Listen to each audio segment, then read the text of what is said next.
देखिए बेटा, हमारा जो टॉपिक चल रहा है वो है सरयू गद्य खंड का अध्याय 17 पाजेव। ये कहानी है जैनेन्द्र कुमार की। सबसे पहले हम आपको जैनेन्द्र कुमार का परिचय देते हैं। जैनेन्द्र कुमार प्रेमचंदोत्तर युग के प्रसिद्ध विचारक थे, प्रसिद्ध उपन्यासकार, कथाकार और निबंधकार थे। इनका जन्म सन 1905 में उत्तर प्रदेश के अलीगढ़ के कोरियागंज नामक कस्बे में हुआ था।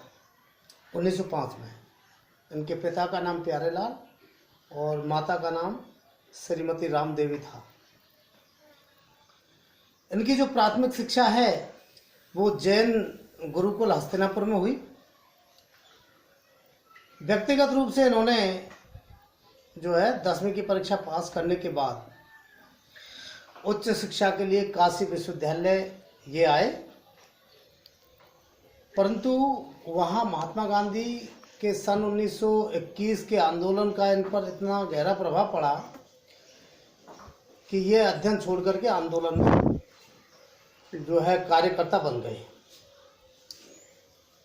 इन्होंने अपनी कहानियों एवं उपन्यासों द्वारा हिंदी में एक सशक्त मनोवैज्ञानिक कथा धारा का प्रवर्तन किया है, मतलब साइकोलॉजिकल स्टोरीज, मनोवैज्ञानिक कहानियां।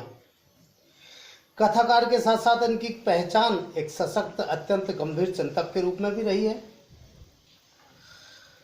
इन्होंने साहित्य, समाज, धर्म, संस्कृति, राजनीति, दर्शन आदि से संबंधित विभिन्न विषयों को बहुत सरल एवं अनौपचारिक सी दिखाई देने वाली शैली में प्रस्तुत किया है। इनकी लगभग 200 कहानियां हैं जो जैनेन्द्र की श्रेष्ठ कहानियां इस नाम से 8 भागों में प्रकाशित हो चुकी है। लगभग 200 कहानियां लिखी है इन्होंने। जैनेन्द्र ने अपनी कहानियों में मनुष्य की आंतरिक समस्याओं का बड़ा सूक्ष्म चित्रण किया है,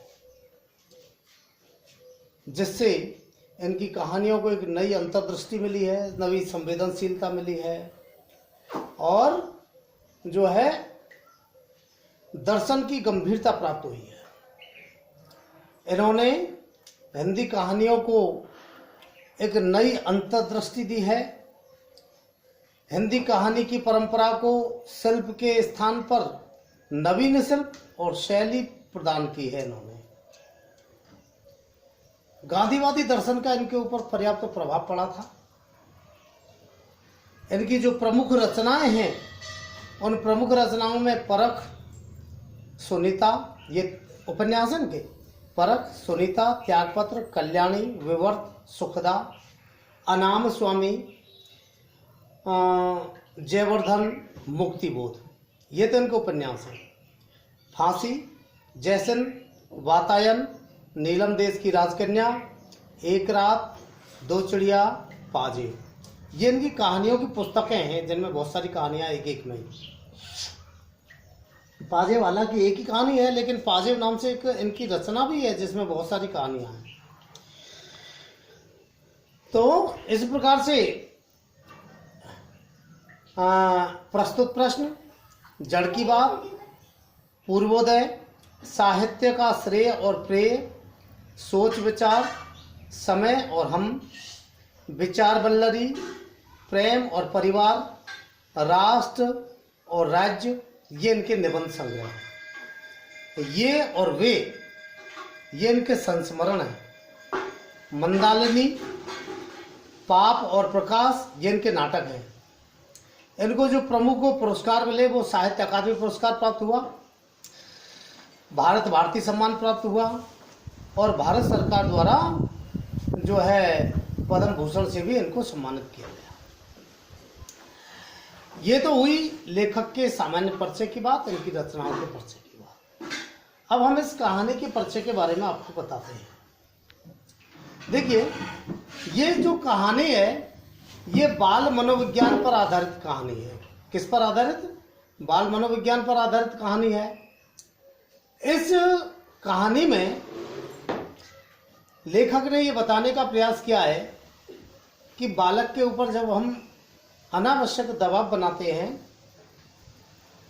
और जबरदस्ती उसे सत्य बोलने के लिए कहते हैं, या जो कार्य उसने नहीं किया उसके ऊपर उस बात का भी दबाव बना करके उसको सच बुलवाना चाहते हैं, तो वह सच की बजाय झूठ बोलता है और उसके ऊपर उसकी जो मूल प्रवृत्तियां हैं वो मूल प्रवृत्तियां दब जाती हैं।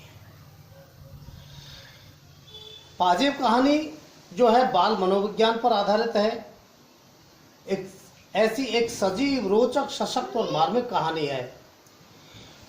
इस कहानी में मुन्नी की पाजेब खो जाती है। इस पर उसके भाई आशुतोष को अपराधी समझा जाता है। वह अबोध अवस्था होने के कारण अपनी स्थिति स्पष्ट नहीं कर पाता। छोटा बालक है तो कैसे बताए कि मैंने ली है या नहीं ली है, उसके ऊपर दबाव बना दिया जाता है। झूठ बोलने के अपराध में उसे सजा मिलती है और अंत में उसकी बुआ, जिसके बैग में वो पाजेब चली गई थी, वो जब वापस आती है तब जाकर के स्थिति स्पष्ट होती है कि पाजेब बुआ के साथ चली गई थी और बालक जो है निरपराध प्रमाणित होता है। इस प्रकार कहानी का जो उद्देश्य है वो बाल मनोविज्ञान का चित्रण करना है। बालक अबोध होते हैं, उनकी कोमल बुद्धि तर्कहीन होती है, वे अपनी बात स्पष्ट नहीं कर पाते। स्नेह, भय और प्रलोभन के कारण अपराधी न होने पर भी वे अपराध स्वीकार कर लेते हैं। स्नेह के कारण, भय के कारण या लोभ के कारण अपराध स्वीकार कर लेते हैं। आशुतोष की यही स्थिति है। उसने जो है इसी प्रकार से अपराध को स्वीकार भी कर लिया। क्यों? क्योंकि उसके ऊपर भय था, भय बना दिया गया था, उसे दबाव में रख दिया गया था और उसको दंड भी दिया गया था। इसलिए आशुतोष ने न पाजेब चुराई, न चुन्नू को दी और न पतंग वाले को बेची। फिर भी वह पिता के सामने स्थिति स्पष्ट नहीं कर पाता है। इस कारण उसे अपराधी बनना पड़ता है। एक एक कर सारे अपराध स्वीकार कर लेता है, परंतु अंत में निरपराधी सिद्ध होता है। मूल पाठ प्रारंभ होता है। लेखक कहते हैं, बाजार में एक नई तरह की पाजेब चली है, पैरों में पड़कर बड़ी अच्छी मालूम होती है। उसकी जो कड़ियां हैं वो आपस में लचक के साथ जुड़ी रहती हैं कि पाजेब का मानो निज का कुछ आकार नहीं है, जिस पैर में पड़ी हो उसी के अनुकूल ही रहती है।